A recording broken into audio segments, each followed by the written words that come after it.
अमीर पड़ोसी। क्या हुआ आंटी, लगता है आपकी तबीयत ठीक नहीं है। मेरी बेटी श्वेता ने दौड़कर हमारे पड़ोस वाले घर की मिसेस चावला को गिरने से बचाने के लिए पकड़ते हुए कहा। वे बीमार सी लग रही थी और शायद सिर चकराने के कारण वे गिरने वाली थी। मिसेस चावला कुछ बोलती इससे पहले ही बेटी ने कहा, आंटी आपको तेज बुखार है। चावला अंकल कहाँ हैं? चलिए हम आपको अस्पताल ले जाकर डॉक्टर को दिखाते हैं।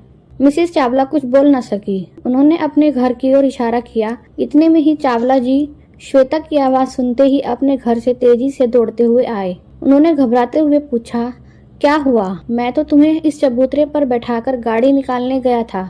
श्वेता बोली, अंकल आंटी को काफी तेज बुखार है, इसी वजह से शायद उन्हें चक्कर आ गया और यह गिरने ही वाली थी कि मैंने इन्हें पकड़ लिया। इन्हें तुरंत डॉक्टर को दिखाना चाहिए। मैं पापा को बुलाती हूँ। श्वेता ने आवाज देकर मुझे बुलाया। मैंने चावला जी से कहा, मैं गाड़ी निकाल लेता हूँ, तब तक आप भाभी जी का ध्यान रखिए। हम चारों गाड़ी से अस्पताल के इमरजेंसी वार्ड में पहुंचे। डॉक्टर ने मिसेस चावला का चेकअप किया। इसके बाद उनके इलाज में उनको कुछ इंजेक्शन देकर ग्लूकोज देने के लिए बोतल चढ़ानी शुरू कर दी। डॉक्टर के अनुसार मिसेस चावला को डिहाइड्रेशन हो गया था, इसलिए रिहाइड्रेट करने के लिए उन्हें अस्पताल में रोकना जरूरी था। डॉक्टर ने इन्हें इमरजेंसी विभाग से वार्ड में भेजने के साथ ही जरूरी दवाइयां लेकर आने को कहा। मैंने चावला जी और श्वेता को उनके साथ वार्ड में चलने को कहा और खुद दवाइयां लेने के लिए मेडिकल स्टोर चला गया। श्वेता मिसेस चावला के बेड के पास स्टूल पर बैठ गई। चावला साहब हमारे पड़ोसी थे। उनको और उनकी पत्नी को अपनी अमीरी पर बड़ा ही गर्व था। हमारे साथ वाले परिवारों से वे बातचीत करने में अपना अपमान समझते थे। बातचीत और व्यवहार से प्राय वे लोग यही प्रदर्शित करते थे कि उनके पास सब कुछ है और उन्हें कभी भी किसी की मदद की आवश्यकता नहीं पड़ेगी। मिसेस चावला भी गली में अपनी चर्चा के दौरान कहती थी कि इस गली में हमारे पतिदेव की सैलरी के बराबर किसी की भी सैलरी नहीं है। गांव में भी हमारे पास जितनी प्रॉपर्टी है उतनी प्रॉपर्टी हमारी इस गली में तो क्या पूरे मोहल्ले में भी किसी के पास नहीं होगी। वे बताती, हम तो बड़ी वाली गाड़ी लेने को हैं, लेकिन यहाँ गलियां इतनी पतली है कि गाड़ी इन गलियों में कैसे निकलेगी, इसलिए ले नहीं रहे हैं। एक बार वे अपनी शाही खर्च का बखान करते हुए बता रही थी कि हमारा बेटा एक महीने में हजारों रुपए से ज्यादा के तो कोल्ड ड्रिंक ही पी जाता है।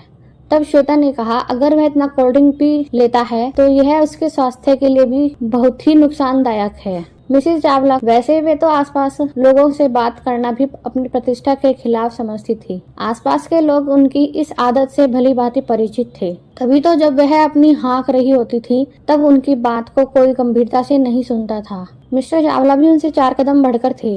वे शायद ही कभी किसी से बात करते थे। किसी के सुख दुख से उन्हें कुछ लेना देना नहीं था। किसी से मेल जोल का तो कोई सवाल ही नहीं। उनके पास पैसा चाहे जितना हो, लेकिन वे रिक्शे वाले से, सब्जी वाले से, फल वाले से या अन्य जिस किसी की सेवा लेते उससे 2-4 रुपए के लिए भी लंबी बहस करने पर उतर आते थे। बहस करते करते वे गाली गलौच और झगड़े पर उतर आते थे। इस तरीके से वे एक नहीं बल्कि अनेक बार उनकी पिटाई भी हो चुकी थी। अपने बच्चों के साथ भी उनके संबंध अच्छे नहीं थे। बेटी शादी के बाद दूसरे शहर अपने ससुराल चली गई और उनका इकलौता बेटा शहर में कहीं दूर किराए पर रहता था। बच्चे केवल त्योहार आदि पर आ जाते थे। शायद उन्हें अकेले रहने में ही ज्यादा शांति और संतुष्टि का अनुभव होता था। पहले जब बच्चे साथ रहते थे तो बच्चों को डांटने फटकारने की उनकी आवाज अक्सर सुनाई देती रहती थी।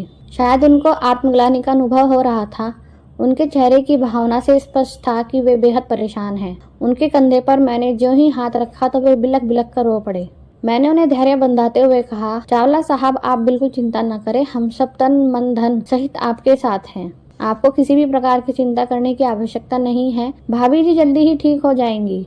जैसा कि डॉक्टर भी कह रहे हैं कि हम लोग उन्हें सही वक्त पर ले आए। देर हो जाना घातक हो सकता था। इतना सुनते ही वो फूट फूट कर रोते हुए कहने लगे, हम दोनों का व्यवहार आप लोगों के साथ अच्छा नहीं रहा, लेकिन फिर भी आपने हमारी उन गलतियों की तरफ ध्यान न देकर हमारी मदद की है। इस समय आप लोग देवताओं की तरह हमारे रुखे व्यवहार को ध्यान में दिए बिना हमारी सहायता में लग गए। हम आपके जीवन भर शुक्रगुजार रहेंगे। जब मैंने उनसे यह जानने की कोशिश की कि इतनी गंभीर समस्या अचानक तो नहीं आ सकती, तबीयत कई दिनों से खराब रही होगी, तब उन्होंने बताया कि पिछले 1 हफ्ते से इसने काम वाली बाई को डांट कर भगा दिया। तबीयत खराब होने के बावजूद यह काम करती रही। मेरे पास भी इसे डॉक्टर को दिखाने का समय नहीं था। आजकल बेटे से बातचीत बंद है, इसलिए उसे भी खबर नहीं की गई। पिछले 3-4 दिन से लूज मोशन आ रहे थे। कल सुबह से हल्का और बाद में बुखार तेज हो गया। शाम को भी तबीयत खराब लग रही थी, पर बहुत ज्यादा नहीं। रात में करीब 2 बजे तबीयत कुछ ज्यादा खराब होने लगी थी, लेकिन इतनी रात में ले जाना संभव नहीं लगता था। सवेरे तक जो हाल हुआ उसके हिसाब से मैं इसे अकेले कैसे ले आता। श्वेता ने जिस समय इसे पकड़ा उस समय की हालत को देखकर तो मेरे हाथ पांव ही फूल गए थे। आज मैं यह जान चुका हूँ कि सच्ची दौलत आपसी सहयोग संबंधी है, बाकी ये धन संपत्ति सब गौण है।